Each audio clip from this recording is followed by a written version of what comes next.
আসসালামু আলাইকুম প্রিয় মালয়েশিয়া প্রবাসী ভাইরা, আশা করি সবাই ভালো আছেন। আমাদের দীর্ঘ অপেক্ষার প্রহর শেষ হতে যাচ্ছে 18 April. Bangladesh high commission expert service Kuala Lumpur 18 April থেকে ই পাসপোর্ট সেবা চালু করতে যাচ্ছে আমাদের high commission Kuala Lumpur expert service, যেখান থেকে কিন্তু ওনারা সরাসরি বলে দিছে গুড বাই দালাল বাই। তো আপনারা এখান থেকে খুব সহজেই কিন্তু ই পাসপোর্ট করতে পারবেন। তো এখানে ওনারা সরাসরি ওনাদের ওয়েবসাইটে যদি আপনি যান, ওইখানে দেখবেন যে কী কী ডকুমেন্টস লাগবে। ওনারা সরাসরি কিন্তু ভিডিও করে আপলোড করছেন যে কী কী ডকুমেন্টস নিয়ে আপনি গেলে সরাসরি আপনি নিজেই আপনি পাসপোর্ট রিনিউ করতে পারবেন অথবা পাসপোর্ট নতুন করে করতে পারবেন। আপনার যদি এমআরটি পাসপোর্ট থাকে আগের পুরনো পাসপোর্ট, তো এই ক্ষেত্রে ডিজিটাল পাসপোর্ট করার জন্য শুধু ওই পাসপোর্টের ফটোকপিটা নিয়ে গেলেই কিন্তু আপনি ই পাসপোর্ট করতে পারবেন।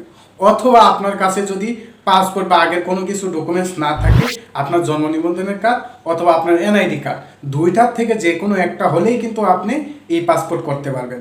আর হ্যাঁ, এখানে অবশ্যই আপনি কোনো দালালের মাধ্যমে যাবেন না। যদি দালালের মাধ্যমে যান আপনার এক্সট্রা টাকা বেশি লাগবে।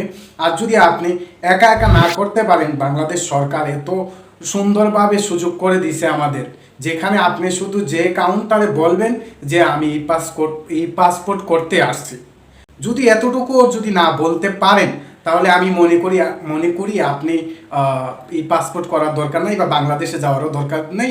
কারণ এত সুযোগ সুবিধা দেওয়ার পরেও যদি কেউ দালাল বিশ্রায়, তার আসলে যদি আপনি না বুঝেন অন্য কাউরে জিজ্ঞাসা করবেন, ইউটিউবে ফেসবুকে সবখানে দেখবেন যে আসলে ব্যাপারটা কিভাবে করতে হয়। এখানে কিন্তু আপনার আর কোনো কিছুই প্রয়োজন হবে না, শুধু জাস্ট আপনার পাসপোর্টের ফটোকপি অথবা আপনার এনআইডি কার্ডের ফটোকপি অথবা আপনার জন্ম নিবন্ধনের ফটোকপি, জাস্ট এনাফ। আপনার আর কিচ্ছু লাগবে না, শুধু এই ডকুমেন্টগুলো নিয়ে গেলেই আপনি এই পাসপোর্ট করতে পারবেন। আর অবশ্যই এখনও প্রাইস বলেনি যে কত টাকা নিবে। ওইখানে আপনি কাউন্টারে গেলেই আপনি সব কিছু জানতে পারবেন। কাউরে জিজ্ঞেস করে লাভ নেই যে ভাই কত টাকা নেই, সরাসরি চলে যাবেন, সরাসরি গিয়ে আপনি এই পাসপোর্টের জন্য আবেদন করবেন।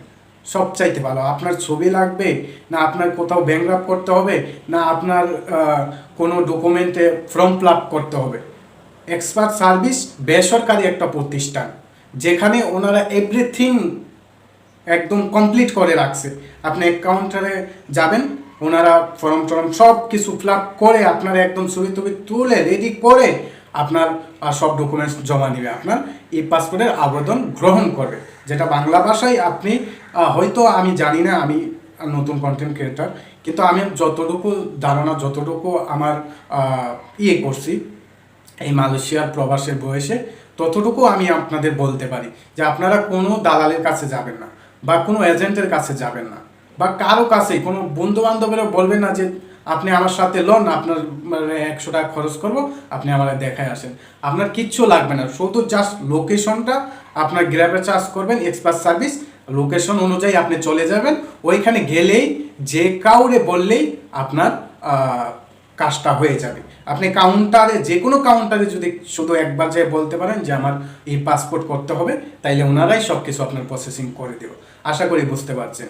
আর হচ্ছে গিয়া অবশ্যই আপনারা দালালের হাত থেকে বেঁচে থাকার চেষ্টা করবেন। এটা দালালের কোনো দোষ নেই। আপনি যদি না পারেন, আপনি অন্যজনকে যাইয়া বলেন যে ভাই আমার এই কাজটা আমি পারি না, আমারে করে দেন।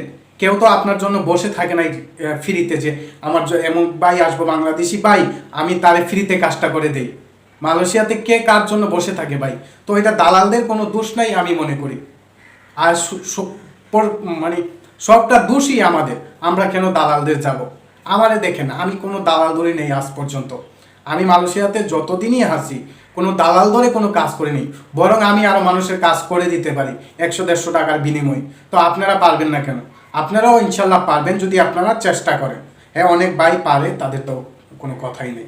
যারা পারে না, যারা একদমই কোনো কিছু বোঝে না, তাদের জন্য আপনারা একটু বোঝার চেষ্টা করুন। এখন স্মার্ট যুগ ভাই, এখন যদি কোনো কিছু না বোঝেন তাহলে হবে না। অবশ্যই আপনারা নিজ দায়িত্বে নিজে যাবেন, সরাসরি কারো মাধ্যমে না।